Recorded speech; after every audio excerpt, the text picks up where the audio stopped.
The story of Upbuild began in a monastery. On our quest to understand ourselves more deeply, we recognize that it is our attachment to our egos, our identities, that gets in the way of being our true selves. This podcast will help you understand your ego. It will help you better understand your inner world, the motivations, insecurities, and emotions that affect your every action and relationship. Welcome to Upbuilding the Self. Hi everyone, this is Michael. Before we get into the episode, we wanted to share with you about 3 upcoming Upbuild programs that are now open for registration. First, our 1-day Coaching Skills for Work and Life workshop. Second, our 6-month Coaching Training Certification program. And third, our immersive Enneagram training program. Please see our website, upbuild.com, for more details and to register. And now, on to the episode.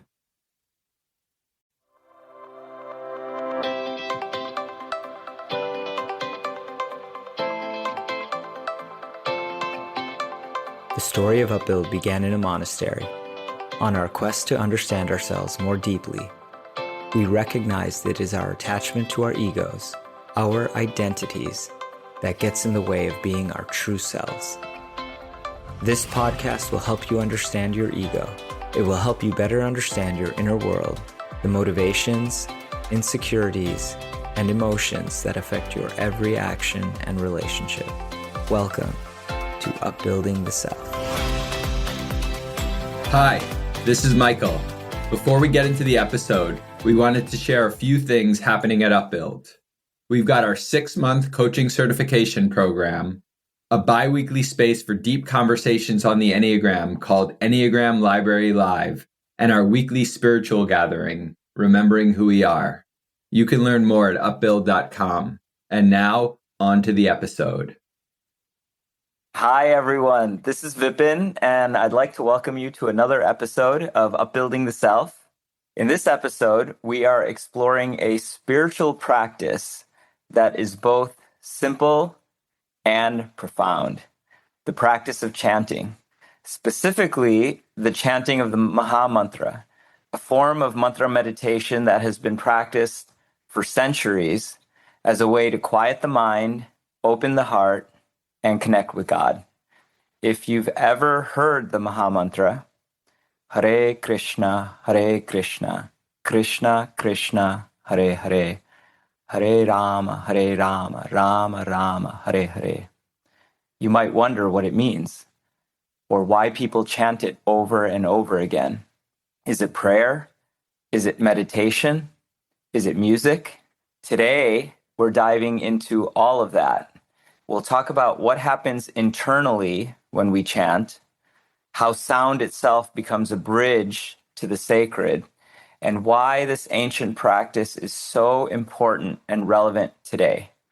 I'm joined by my partners Prasada and Rasanath, and we'll explore both the philosophy and the lived experience of chanting the Maha-Mantra.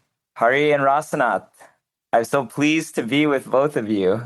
Thank you. Likewise, this has been a long time coming. I've been really dreaming of putting out an episode of this podcast for the benefit of everyone who could possibly listen on this most sacred subject. Wonderful, wonderful. So let's get started. For someone who's never practiced mantra meditation before, how would you describe what it is and what it does? In the ancient Vedic tradition, sound had an incredibly powerful place. And the understanding behind that is amongst our senses. I was teaching my daughter the 5 senses as a part of her science curriculum. And amongst the senses, the 5 senses, the sense of sight, the sense of touch, the sense of smell, the sense of taste, and the sense of sound. Sound is considered to be the most subtle. It is not surprising that even when we are in sleep, what we use to wake us up is sound. It's an alarm clock, because the sound vibrations have the capacity to penetrate the deepest layers of our consciousness. So that understanding behind sound and sound vibration is what the ancient Vedic texts really highlighted. And the idea of mantra, the literal meaning of the word mantra, manas, which is the mind, trayate, which means to deliver or to pacify or to calm the mind. So mantra is sound vibration that pacifies or liberates or delivers the mind. And these sound vibrations are not like ordinary words. The syllables have been put together in a particular way that even the pronunciation of those syllables have a very profound effect on our consciousness. We all know how, when we study sound theory in physics, that a lot of understanding of sound is around resonance and resonant frequencies.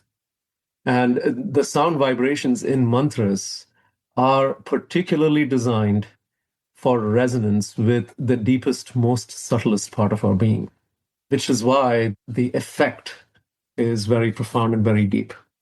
We are trying to wake up the deepest part of ourselves, the soul. The real self is spiritual by nature, that core that makes us who we are, regardless of what age we are. Even when we're a baby and all of our thoughts are completely different, our mind is completely different, our body is unrecognizably different. And when we're old, that which makes us the same person, who we actually are, is unchanging, is spiritual, the soul. And so this sound vibration is aimed at waking up that person. It's a spiritual alarm clock. And there's really nothing better than to get to the deepest part of us. And there's no better way to get to the deepest part of us than by spiritual sound vibration. So that's why I've been so excited and eagerly awaiting this opportunity. And we can't emphasize enough. This is our core practice at Upbuild. That's really what is the engine behind everything we do. It's the reason, it's the fuel, it's everything. Our own personal practice, which is of mantra meditation using the Maha-Mantra. So this is our chance to offer that to you. We hope that it will benefit you very much, and we'll try to bring you into some more understanding as an invitation to experiment and try to go deeper. The other element to understand is that sound has a very profound effect on our consciousness, even in our daily lives. When we are in the subways of New York, people don't even take off their earbuds. It's like inside. They're listening to something. It's listening to music. It's listening to a podcast. We are surrounded by sounds. And that sound affects our consciousness. When someone speaks harshly to us, it affects our consciousness. When someone speaks kindly to us, it affects our consciousness. So sound has a very important place in our life. Perhaps I would say, from a point of view of affecting our consciousness, the most important place. We're constantly inundated with material sound vibration. That is 100% of our lives, is hearing people speak about material things and speaking about material things ourselves, hearing that. That's our music, that's our movies, that's our everything. Our entire lives are consumed by the flood of material sound vibration. Now is our chance to turn the tables on that, to introduce something that is of a completely different nature, that comes from a different plane.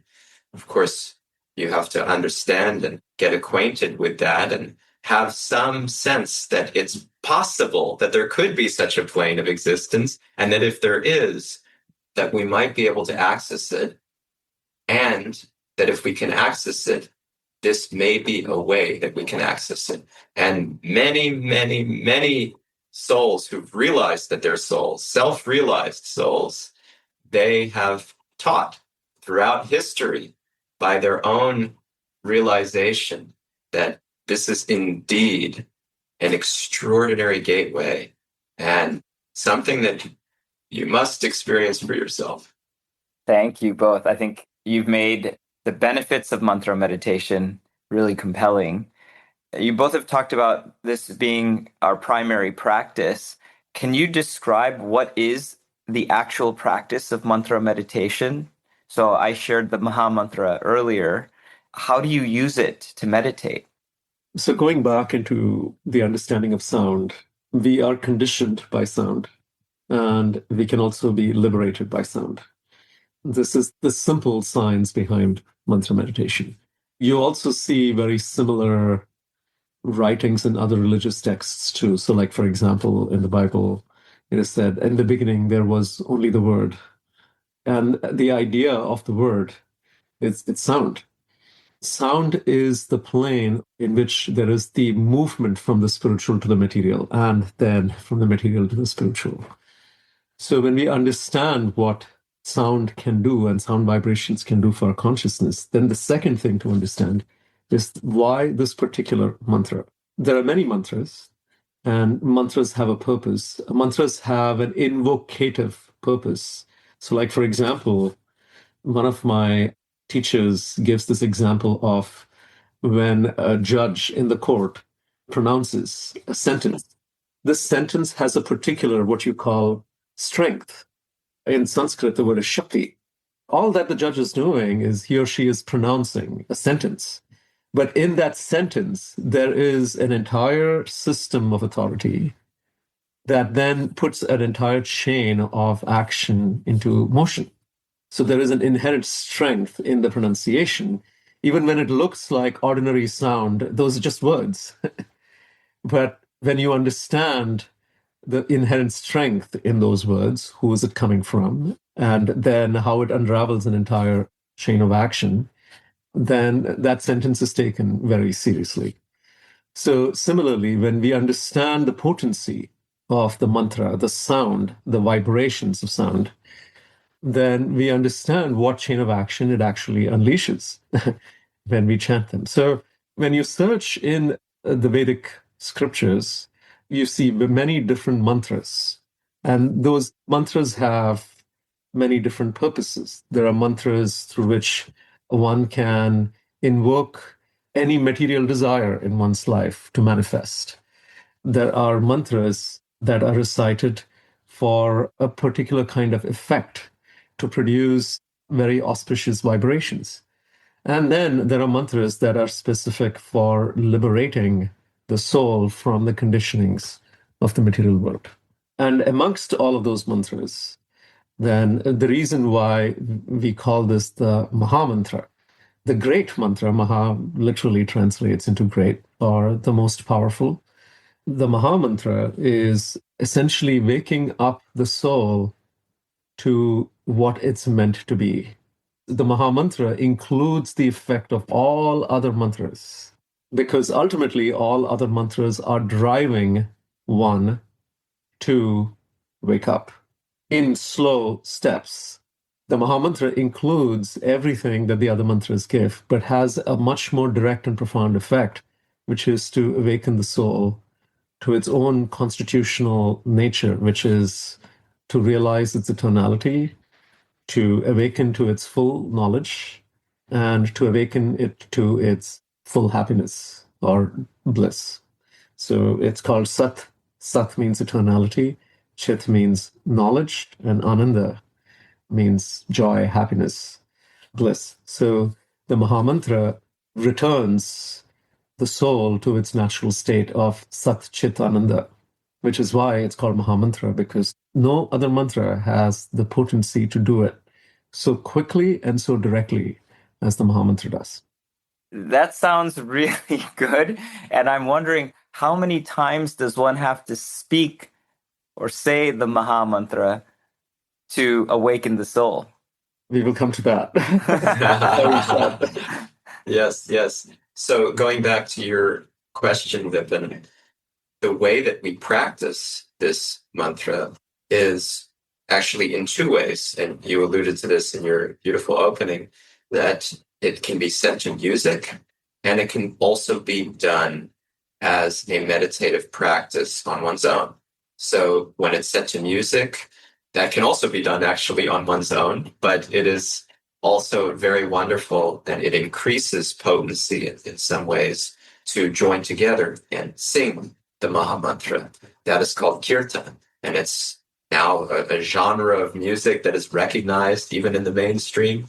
Not as mainstream as other genres for sure, but it's there. I mean, we have Grammy-nominated kirtaniyas. It's incredible. Jahnavi, our friend, was just nominated again for a Grammy. She was part of a Grammy-nominated album, and Bhakti Without Borders is the name of that album. Now we just found out that she was nominated for her album Into the Forest, which is her own album. It's incredible. So it's being seen by more people, being experienced by more people.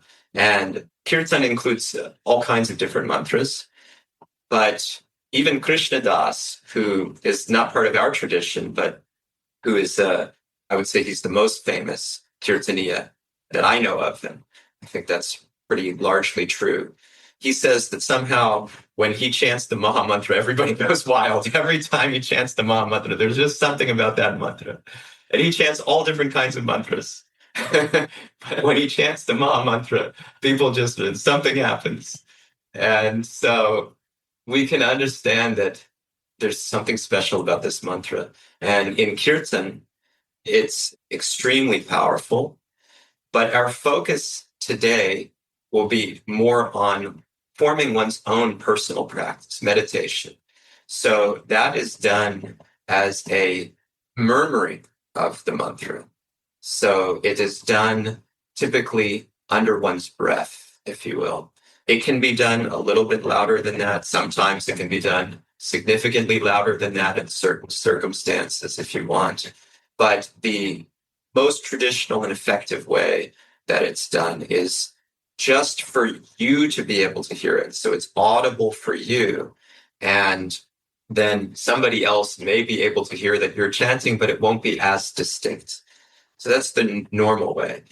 And we repeat it again and again and again.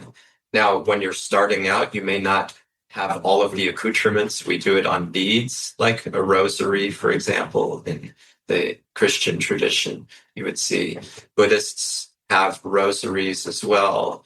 So when chanting the Maha-Mantra, the most beneficial way is by having a set of beads. And ideally, there are 108 beads.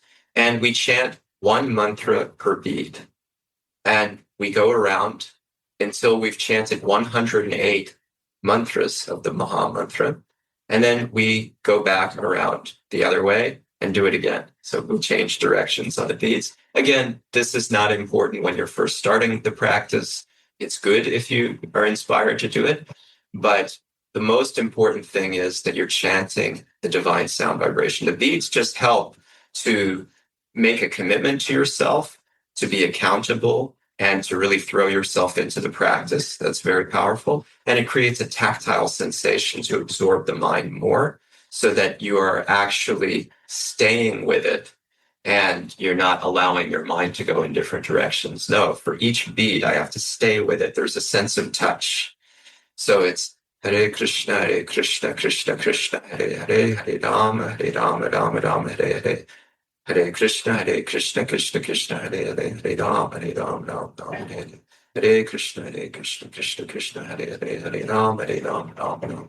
And that's a good volume, but I myself will chant a little softer these days because that is more traditional, it has some effect.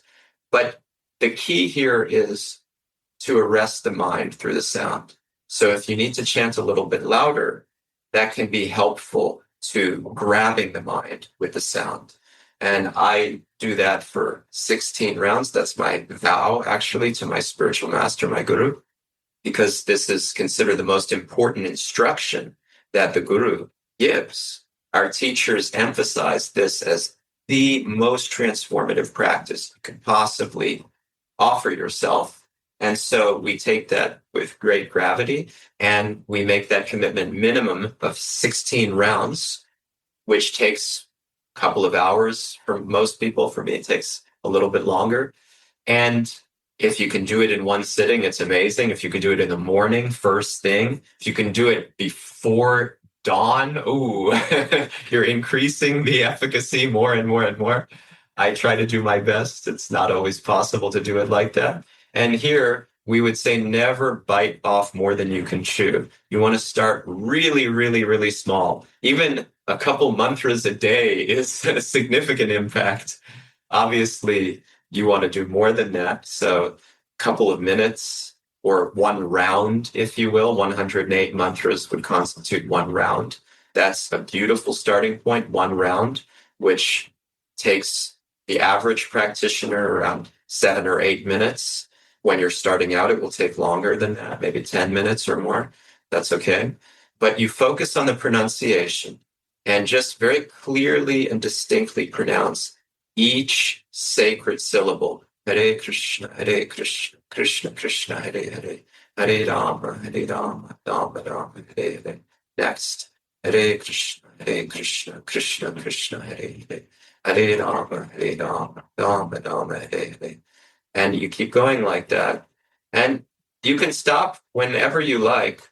But when you're doing this, be cognizant of the sanctity. Try to absorb yourself. We talk about taking a sacred bath. Bathe your consciousness. I was just hearing this morning my guru, Sachinandana Swami, saying he likes to visualize when doing something very sacred, that it's cleansing, it's taking out the black muck that is covering the heart, covering our true nature, why we don't actually understand that we're souls, why we may not even believe that we're souls, much less experience it, is because we're being so covered by material conceptions, or should I say misconceptions. They're not who we are. They have nothing to do with who we are, but we're conditioned. So this covers our hearts, and the Maha-Mantra cleanses it. It cleanses the black, dirty, dusty covering that is blocking us from seeing and experiencing who we actually are. Hari Prasad, you just mentioned bathing the consciousness in the sacred sound vibration. Can you both share more about what that inner experience is like for you? When I think about my own journey with the mantra, the first thing that I remember when I chanted the Maha-Mantra and I heard the Maha-Mantra was an immediate sense of peace. I can't explain it in any other way other than feeling enveloped by the sound vibration and a sense of fear subsiding. And it's only later on when I understood more about the mantra, one of the verses that speaks about the mantra, it talks about how when one takes to the chanting of the mantra, the experience of one's fear in the material world starts to decrease. And for me, that was the first and immediate experience. I can tell you, I was in a very difficult emotional space at that time. This is the first time you started chanting the Maha-Mantra. Yeah. And when I heard about the Maha-Mantra, this was also the beginning of my own spiritual journey. And when I heard about the Maha-Mantra, and I used to chant it 5 times a day. That was it, just 5 times a day in the morning. You're saying 5 mantras. 5 mantras a day. And the effect of chanting those 5 mantras was a decrease in fear and anxiety. I almost immediately felt it. And you felt this way at the time. This is not a retrospective, because this is a very tall promise for someone who's just beginning. I mean, I would say I didn't experience that myself. So if someone's expecting Same. that they say the mantra and they immediately get a feeling of peace, they might turn away. I mean, like, that's a false promise. Well, so this was my subjective experience with it. I know exactly what it was for me from a point of view of anxiety that I was experiencing. And chanting the Maha-Mantra helped me immediately. The anxiety just came down. And it gave me immediate faith in the practice because it was working in some way. So that was my first experience with the practice of the mantra. And that was 25 years ago. That was 28 years ago. 28 years ago. So I'm curious how that inner experience has evolved 28 years later. And now you chant more than 5 mantras a day. So after many hundreds of thousands, probably millions of mantras later, what is your inner experience? Now my inner experience is the experience of connection with the divine through the mantra. It's taken time to get here. And it has also taken repeated understanding and being taught about how to approach the mantra and practice it very diligently to then experience what I'm experiencing now. And I can also say that my practice is imperfect still. And so a lot of work that I'm doing is on refining the elements of my own practice. But when I do get into the space where the practice is very clean and pure, then the experience is one of divine connection. We do experience the sense that I'm completely untethered to this material world, that this material world has no effect on what is who I am truly, and that everything that I'm seeing and experiencing in this material world is actually a ripple, in the fabric of time that has nothing to do with the eternality of the spirit.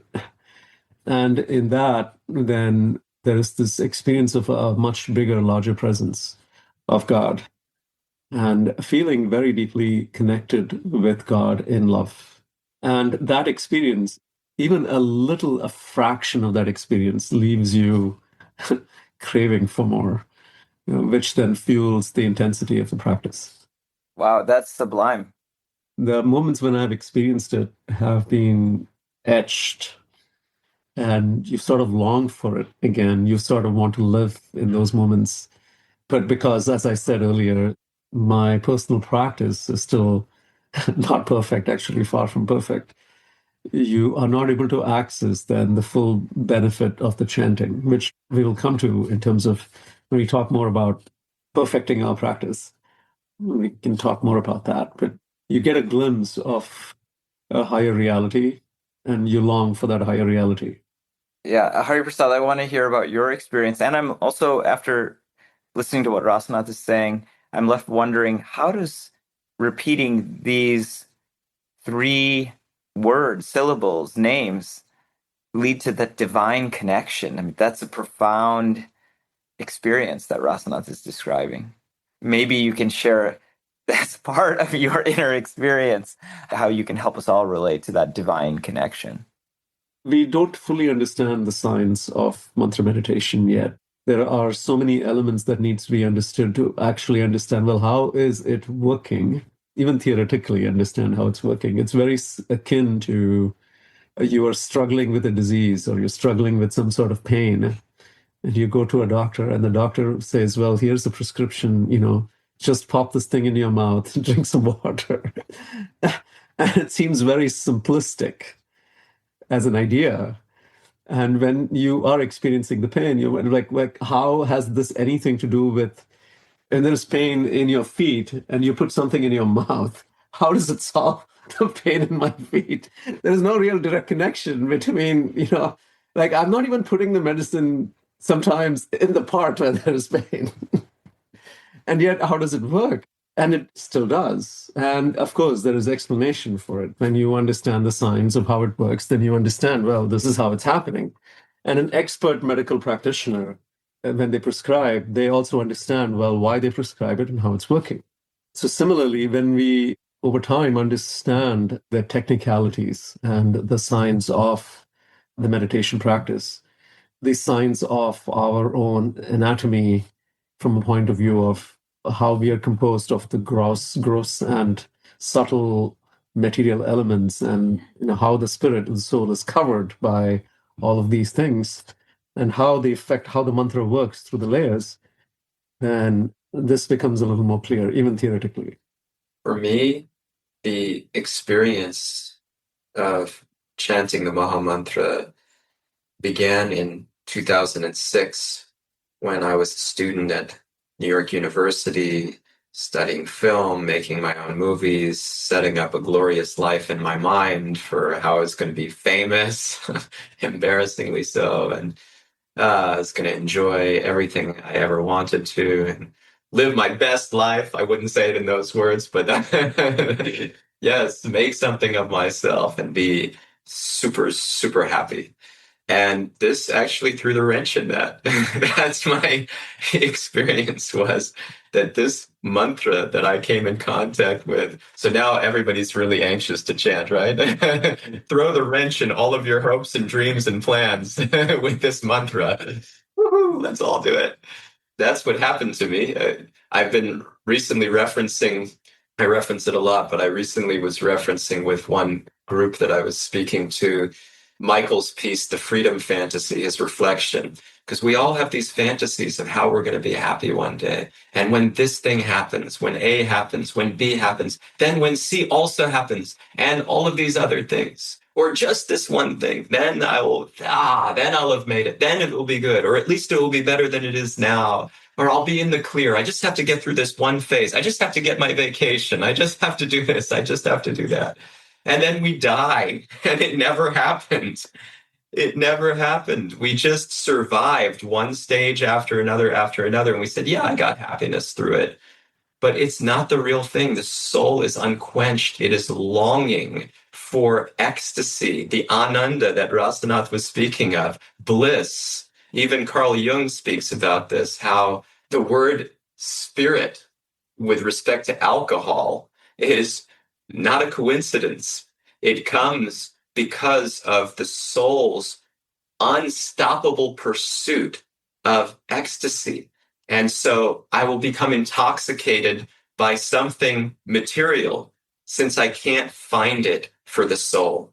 So we're all of these drivers, all of these hopes and dreams directing us out into the world. It's a freedom fantasy.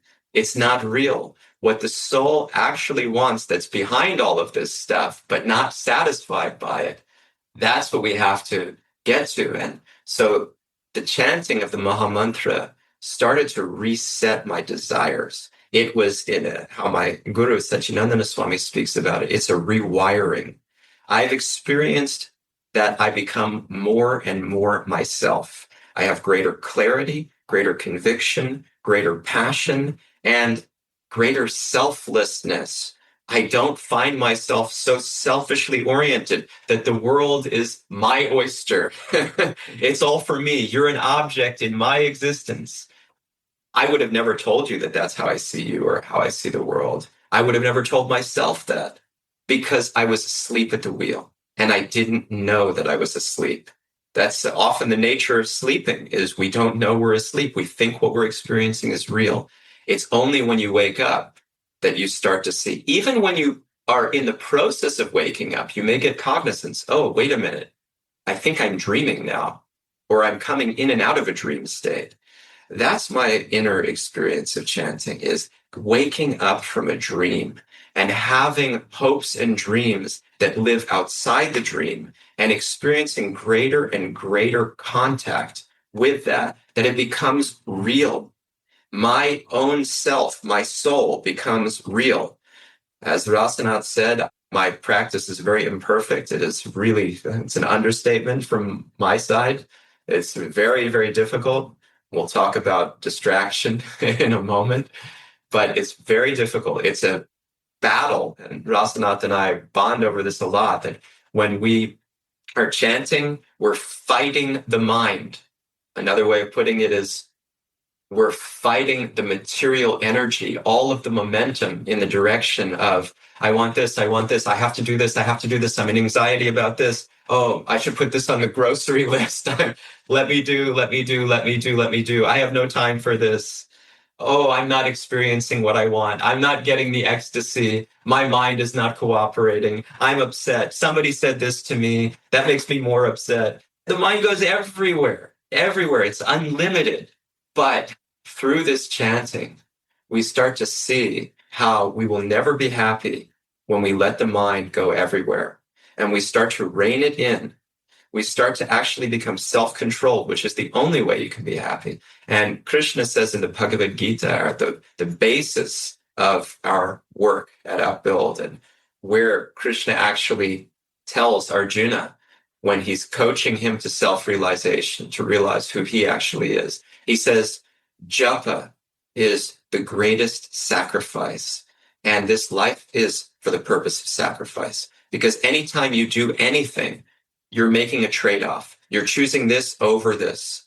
You're choosing this over every other possibility. So this life is all about sacrifice. And the best sacrifice you can make is japa. Japa means mantra meditation.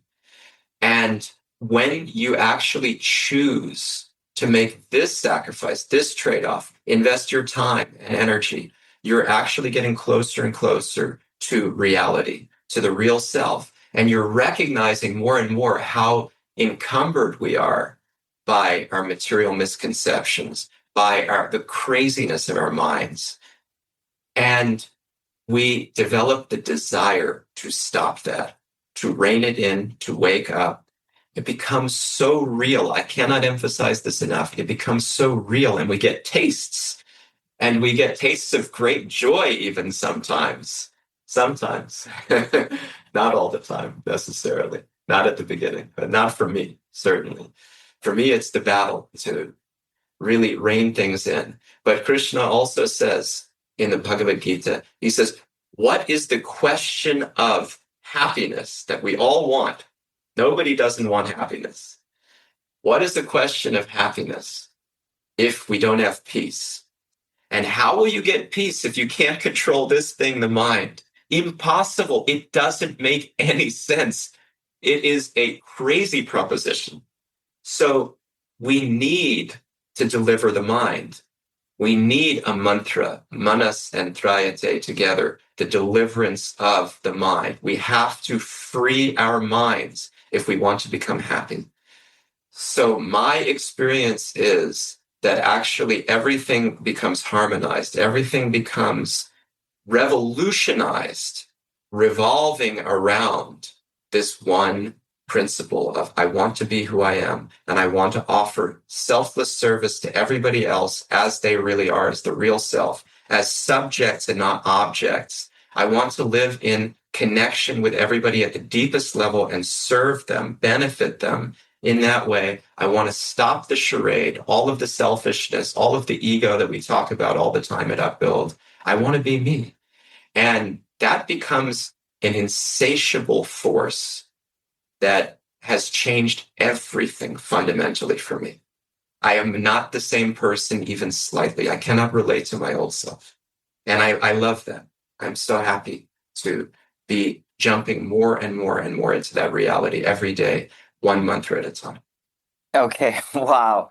I have many questions, but I also just want to take in what you've shared because you are describing how chanting has affected how you show up in your life in so many ways, from changing your fundamental desires to moving from a me-centered universe to one in which you see yourself in connection with all other souls and the reality of who you are and your connection with the divine.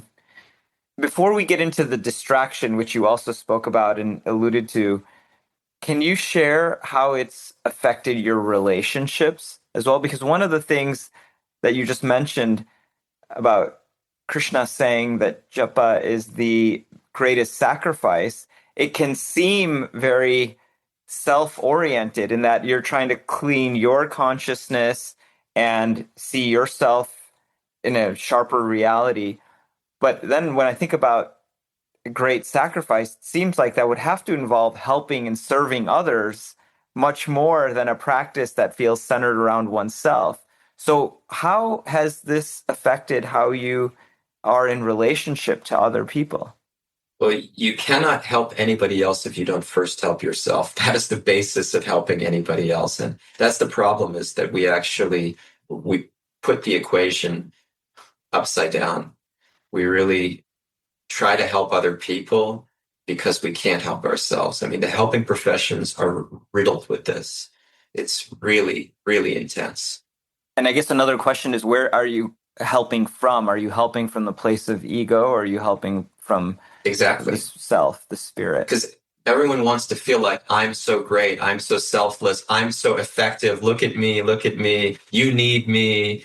I've contributed to the world. So the soul also wants to help and contribute, but it's very humble and very pure and actually is interested in the benefit of the other and making sure that I am completely streamlined towards service, being a pure instrument of service to everybody else. It is not me, look at me, look at me, look at me, and oh, I'm so great. This is all going on unconsciously. We have to actually hold up a mirror to ourselves. The chanting is a way of doing that, and it's extremely effective. It's the most effective thing that I've experienced. So to benefit my relationships means I have to take care of my own needs, and the greatest needs are of the real self. Everything else is subsidiary. Yes, we have to brush our teeth. Yes, we have to do everything else, of course. Not everything else we think we need to do, but the things that we actually need to do, which is a whole process of discernment, and that will evolve over time for sure. But just as you don't go a day without brushing your teeth, for us, we don't go a day without chanting. This is more important than brushing our teeth. We understand it's extremely important to brush your teeth. If you understood that you're not this body, how much more important is it to actually bathe the consciousness and to engage in spiritual practice? So this is really the key, and it changes fundamentally all of our relationships if we allow it to. For me personally, I know that back in the day, I was thinking, what can I get from people? But again, this is the insidious nature of the ego. It is not conscious, because if it's conscious, then we think, oh, I'm a bad person, or I'm not very likable. That's not so good. So I don't allow myself to experience that. I have automated repression mechanisms that keep me safe from having to deal with any of that. So I was thinking in my relationships, well, I'll be friends with this person, and then that person will take me here. We'll do this together, and I'll be really happy because I'm cool, I'm likable, this person looks up to me, we work well together, we have fun, we make each other happy with all kinds of material experiences, and we'll make contributions. And I need this person, and this person needs me. People become objects of your desire. Yeah. I mean, I never thought of it like that, but yeah, that's exactly what's happening. It's objectification. And especially in romantic relationships, my God, this person will satisfy all of my pleasures, all of my fantasies. Talk about the freedom fantasy. Yes, I will get everything I wanted. And then there's this part that's like, yeah, and also I will make that person happy, and they will see how great I am because I make them so happy. So then it comes back to me again.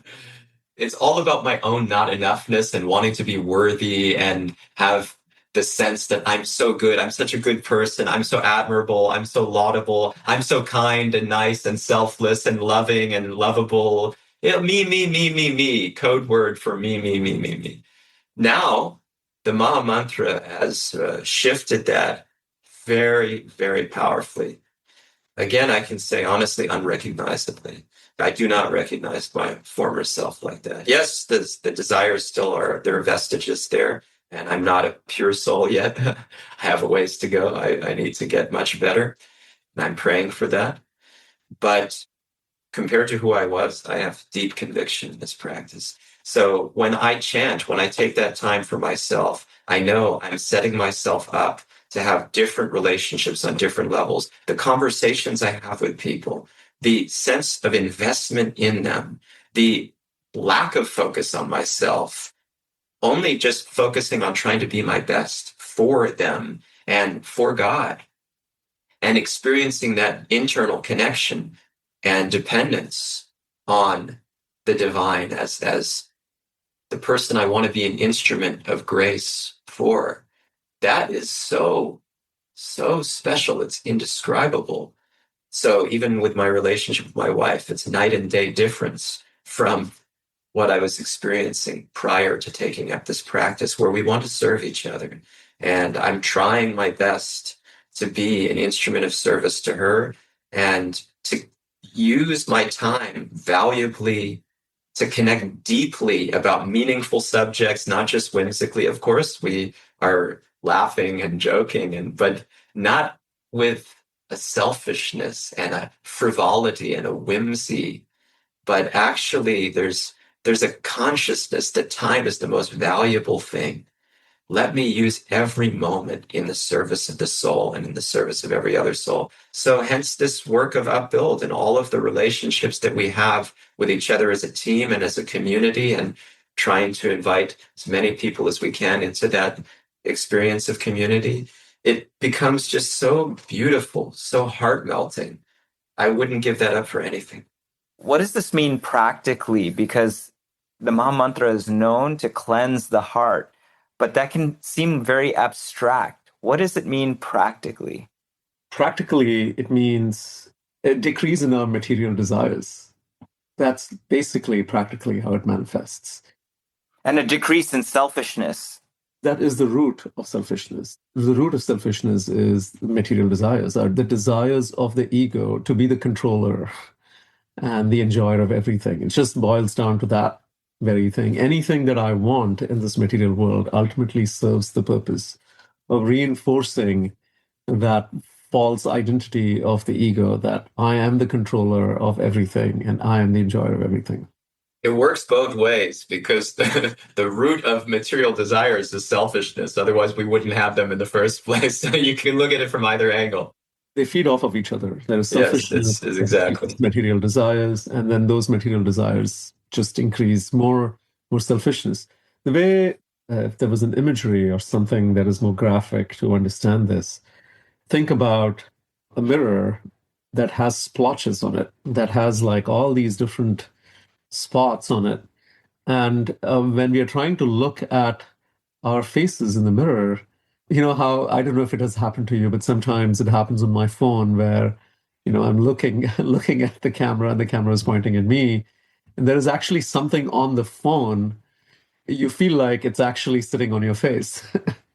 Oh, like a dust particle Like or a dust something like that. particle Yeah. or something like that. Now think about so many of them sitting and you're looking at your own reflection and you can't see the true self. It's impossible. You have to clean. Sometimes you can't even see the outline based on how dirty the mirror is. So the effect of cleaning the heart is essentially the heart that reflects the true self. It's like a mirror where our true identity is reflected back. Otherwise, that mirror essentially reflects back our false identity, which is the egoic covering. Right. So the mantra, and one of the primary effects of the mantra, as it's described, is Cheto Darpana Marjanam. Cheta, or the word Cheta, is referring to the Chitta, the mirror that reflects back our original identity. And Darpana essentially means the mirror. Chitta means the heart. And so Chitta, the Chitta, or the heart, which is like a mirror to reflect our true identity. The Maha-Mantra, the first effect of the chanting of the mantra is cleaning of that mirror. Because when that mirror gets cleaned, then it is just natural that we actually begin to see our true identity. And what is that cleaning process? It's cleaning all the desires that are like specks, all those identities, all those impressions that are like specks on that mirror. And then we can't see our true self. We only see what is reflected back with all of those specks. I really dislike a dirty mirror, and so I'm feeling like I need to stop this podcast right now so I can start chanting and cleaning my own mirror. That's the spirit. That's the spirit. That's exactly what we want. And that's the effect of actually hearing about the mantra. We'll speak more about that at the end. But the more we hear about the mantra, the more we want to chant it if we're in a receptive mindset. And that's actually greatly powerful. It's the prime necessity for perfecting the practice. Yeah, I'm getting a visual of the bathroom mirror because we're brushing our teeth and flossing, and there's some specks there. And after a couple of days, it gets very, it's not very nice. It's gross. It's gross. It's gross. Yeah. So it's so helpful to hear what you're saying. The cleansing of the heart is to be able to see the true self more clearly. I should say, not even clearly, because that's just a long process that most of us aren't even aware that there is a true self underneath that lives in the heart, that's underneath layers and layers of dust accumulation and ego. So the cleansing of the heart starts to give us some sense that there's a true self underneath all of that. That is what Hari Prasad was alluding to in the very beginning of this conversation, that is who we really are, that's separate from all of our material body, mind, ego, desires, and world that we occupy. Yeah, you can measure your spiritual advancement through this practice of mantra meditation in many ways, but they boil down to sort of two broad buckets. One is how much my material desires are decreasing, all of my lust, wanting this, wanting that, desiring this, attached to this, wanting to be seen like this, wanting to prove to myself I'm enough, I'm this, I'm great. Aren't I being seen for that? Why am I not being seen for that? So on the one side, your selfishness or lust is decreasing. On the other side, your selflessness is increasing. Your spiritual desire, your desire to experience who you really are and help everybody else experience who they really are as the soul is increasing. And for me, that is so extraordinary. I cannot put it into words. That is what this mantra has given me. It has given me the greatest gift, which is the conviction in the greatest gift that I've not yet uncovered, but which I can feel coming closer and closer.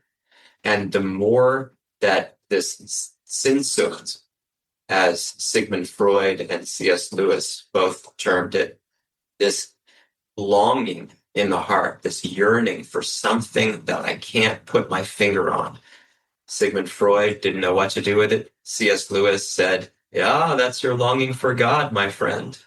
That's the thumbprint of God on your heart, if you will.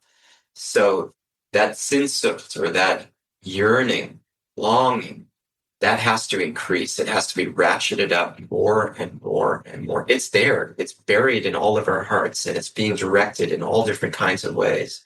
Through this chanting of the Maha-Mantra, we can actually strengthen and channel that longing towards self-realization. And in my own felt experience, it becomes an increasingly uncontrollable desire, which is good because otherwise all the material desires are increasingly uncontrollable. When we have a spiritual desire, instead of negating, it's channeling, it's harnessing and directing properly towards who we're meant to be, and to really, really help everybody come to that place. That, again, can't emphasize this enough. This is the fabric of Upbuild. It's why we exist, and it's what fuels us. So I really, really want for everyone to try to practice. And it's just 3 simple names: Hare Krishna and Rama. Hare Krishna and Rama. Hare means the divine feminine. It's the energy of divinity. And Krishna is the divine masculine, means the all-attractive. And Rama means the reservoir of all pleasure. So you have God and his energy, who go by countless different names and different traditions. Here we have these 3 names. They're all wonderful, and if you chant any of them, you will get a great effect of cleansing the heart and connection with God. And all of what we're talking about is relevant, even if you don't take these 3 names, even if you take the name of Yahweh or Jehovah or Allah. But here we have Hare Krishna and Rama, very, very special names. The Divine Mother, the reservoir of all pleasure, the all-attractive. And there is something about the sanctity of these names which produces an inimitable result that cleanses our hearts and brings us closer to who we are and the actual reality of our eternality and our kinship that goes beyond these bodies, and which is so deep and so felt it demands to be experienced. The topic is so profound that on the back of what each of you are saying, I feel almost at a loss for words of where to go next in our conversation. But I really appreciate what you shared about how we can measure the effectiveness of the Maha-Mantra on us. So helpful to understand in my own experience with the Maha-Mantra, which is quite immature compared to both of your practices. I have found the exact same thing, that the way I can see the mantra working on me is I've seen the transformation of my desires. And it's so powerful to see that in both of you, to see that in myself, to see that in everyone on our team who has engaged in this practice.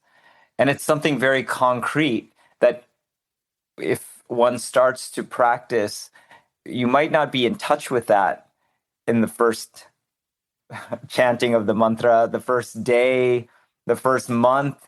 Sometimes it takes longer for one to recognize that in themselves than it might for somebody else to recognize it in you. So I want to ask you both, for someone who's listened to this whole conversation, who's never tried mantra meditation at all, but who is now curious, but still a little bit skeptical, what would you say to encourage them to try? The taste of the pudding lies in eating it. I can't say anything more than that. There are so many things that we have been skeptical about, but the only way we experience whether it's true or not is by giving it a shot. And in this case, there is not much risk at all. We try many dangerous chemicals. This is none of that. This is just chanting 3 words. So the risk is very little, but all that I can say is you only understand its effect when you taste it. And it's a process. Vipin, you were alluding to this in the beginning. If you put the pressure of expectation on it, that is ego, and it won't work. You're not in a receptive mood. This is a process of giving to receive. You're giving yourself so that you can receive who you really are increasingly. And if it's done in the spirit of, well, this mantra didn't work for me, I tried it. That's the ego. It's a process to clean the mirror of the heart. You have to put some work into it. It takes a little time and energy. And when you're talking about, oh my God, so much covering that we don't even believe that there is a self, imagine how much cleaning needs to be done. So when you put the weight of expectation, it's not correlative to the situation.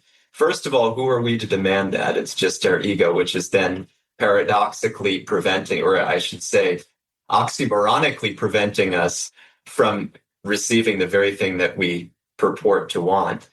And it doesn't make sense with the situation. If we really understand the nature of existence and how our self is covered, and we need this mantra to uncover ourselves, then we will give ourselves to it, and we will make the commitment. We'll give it the time each day.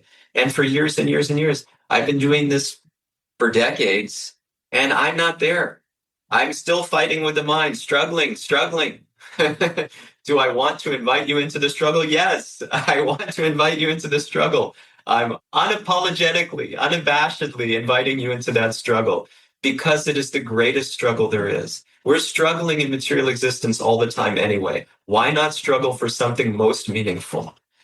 And you experience for yourself the incredible gains from engaging in that struggle, the courageous commitment to it. So what I would ask is, you please try this.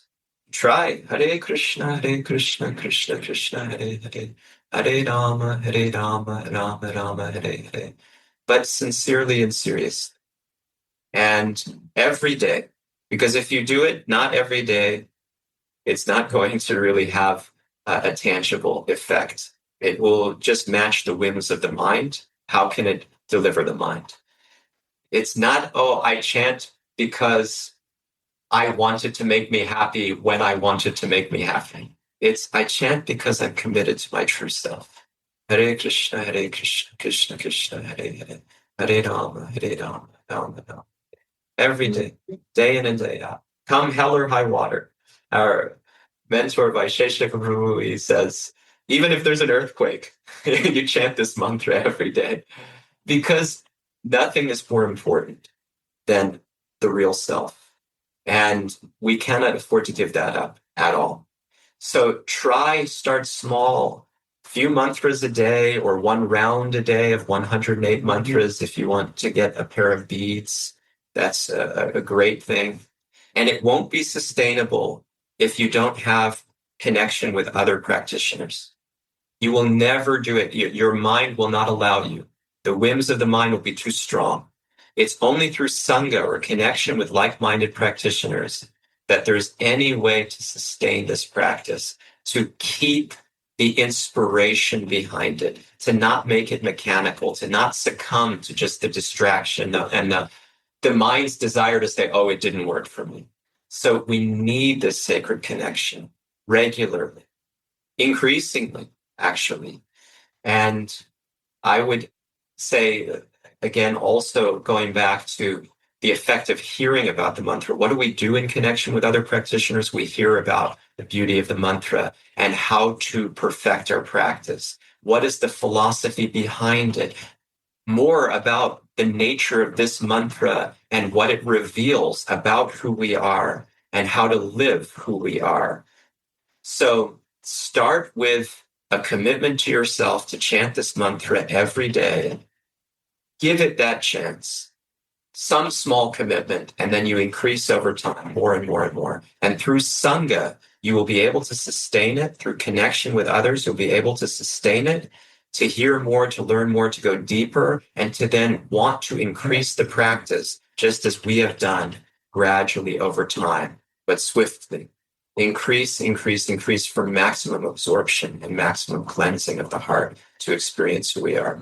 We have a program that we would recommend for this purpose. It's called Morning Rounds, where we dedicate a day each week to exclusively understanding more of the subtlety, the nuance, and the extraordinary, unimaginable scaffolding that makes this mantra what it is and allows us to capitalize on it to the maximum degree.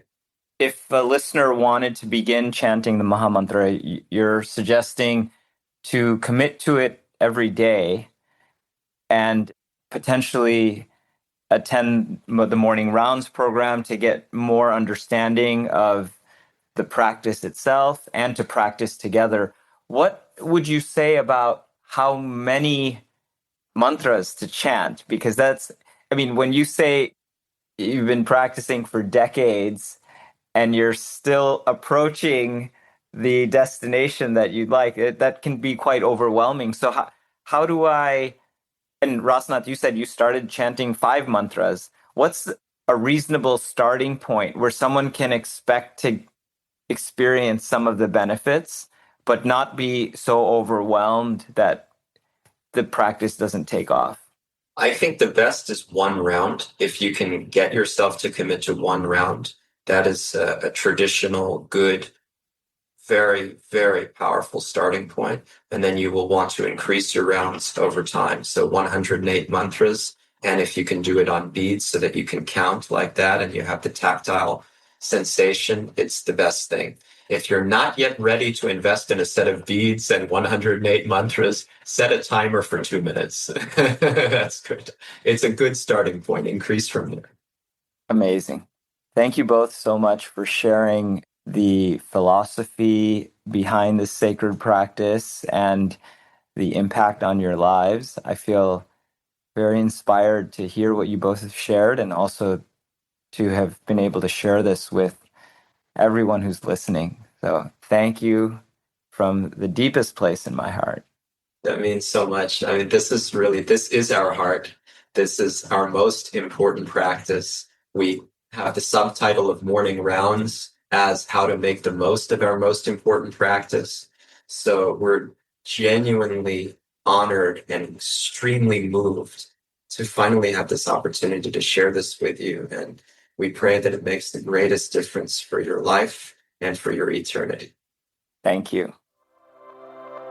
Thank you for listening to Upbuilding the Self.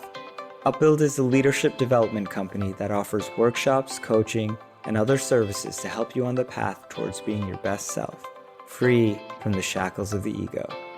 To learn more about our work, visit our website, upbuild.com, and sign up for our newsletter to gain access to podcasts, reflections, and upcoming events. If you enjoyed this episode, please go to iTunes to leave us a review so that others can find and benefit from the podcast. We look forward to being with you again next time.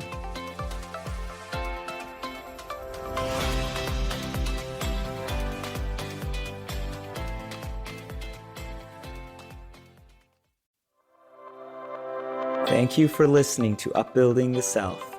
Upbuild is a leadership development company that offers workshops, coaching, and other services to help you on the path towards being your best self, free from the shackles of the ego.